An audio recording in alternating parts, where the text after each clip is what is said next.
corridors of power throughout the entire European Union has been how to stop President Trump, most particularly because pro-Trump populists and anti-mass immigration political parties are now leading in the polls of France, Hungary, and Italy, with pro-Trump forces already being in full control of Poland, thus proving the adage that Trumpism isn't as purely an American a phenomenon as many experts had smugly proclaimed.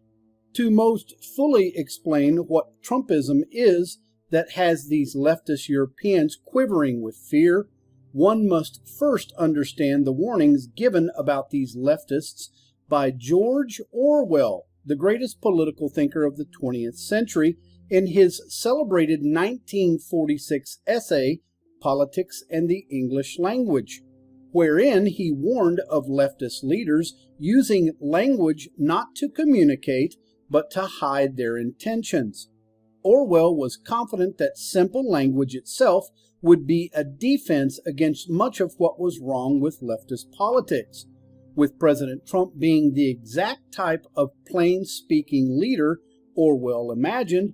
It would be the antidote to these leftists who use and distort of public language to hide their meaning. As predicted by Orwell, plain-speaking President Trump attacking his doublespeak, which is language that deliberately obscures, disguises, distorts, or reverses the meaning of words, which is basically reverse psychology, leftist enemies not only enthralled his own nation, propelling him to victory, it entered the rest of the world too. The only way a plain-speaking leader like President Trump can be defeated by these leftists, in this report explains, is by demonizing and dehumanizing him, but whose tactics have only succeeded in the minds of leftists, with those already under the liberation of a plain-speaking leader like President Trump, solidifying their support and admiration. Thus, this explains why President Trump maintains overwhelming and unbreakable support among those who back him. A good example is President Trump's quote, "I could stand in the middle of Fifth Avenue in New York City and shoot someone, and I wouldn't lose any voters," unquote. The greatest danger to those leftist forces trying to bring down President Trump by demonizing and dehumanizing him are that these leftist tactics that erode over time when people are confronted by reality, such as the leftist proclamations made that President Trump is destroying the United States, being confronted with the fact that he's done the exact opposite by making it the greatest economic powerhouse in the entire world, that these leftists could only counter by having their media, psychopaths, keep the American people from knowing the truth. Well, at least they try to. Knowing that they couldn't keep hidden from the American people forever of how great President Trump was making America great again, his leftist enemies did everything in their power to defeat him in the 2018 midterm elections that quickly became the most expensive midterm elections in U.S. history, aided, of course, by the leftist social media giant Facebook, who delivered for the Democrats a massive purge of over 2 billion Republican Party pages, and Facebook also completely eliminating conservative content from being able to be seen by suburban women. And that includes Screen Hoopla. As a consequence of this massive leftist manipulation to defeat President Trump, the entire world now sees the entire U.S. election system as being brought down into question as fraudulent and suspicious inactivity as it is reported nationwide, and always to the Democrats' benefit. The best example in Broward County, Florida, where on election night they reported 634,000 votes, and yet a few days later they changed that number to 717,000, as they obviously fraudulently manufactured 83,000 Democratic votes that were documented being rushed in by rental trucks. And it was so blatant, a U.S. federal judge was forced to declare that what they were doing is unconstitutional.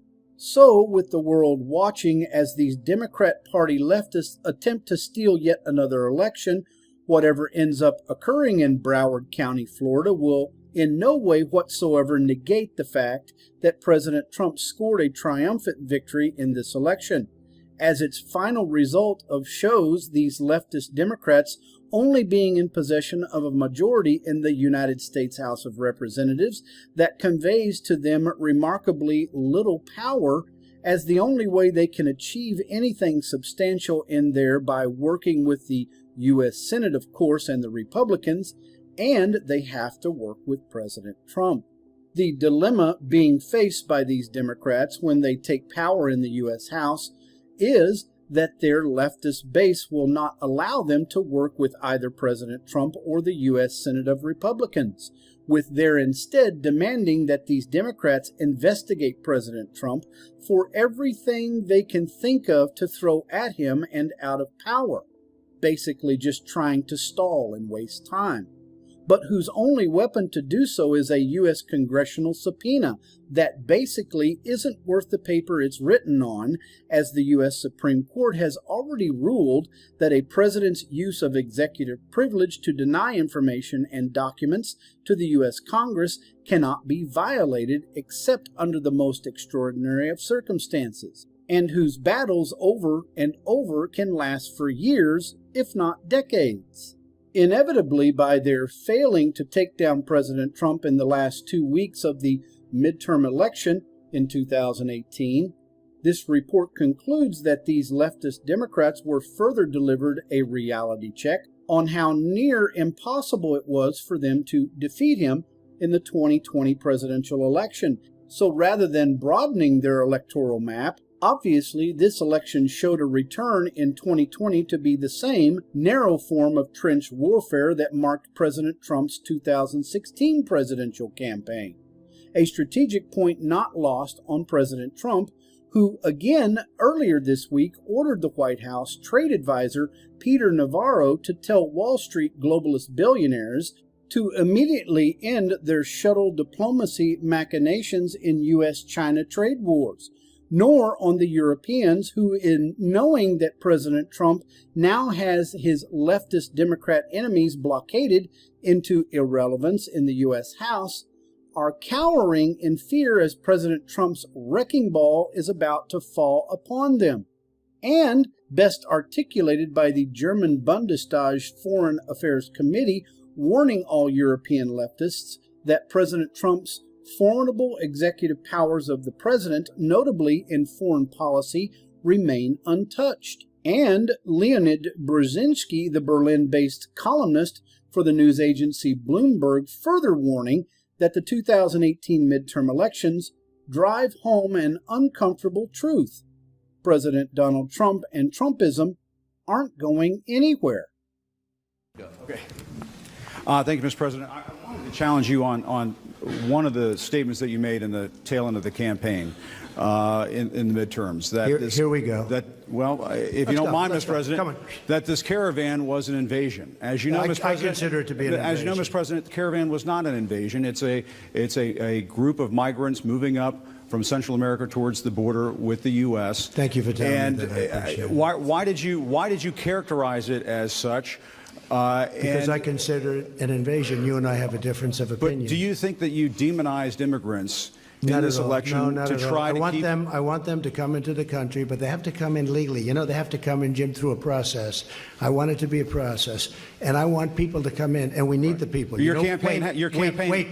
You know why we need the people, don't you? Because we have hundreds of companies moving in. We need the people. But your campaign had an ad showing migrants climbing over walls and so on. Well, that's true. But they weren't actors. They're not going to be doing that. They weren't actors. Well, no, it's true.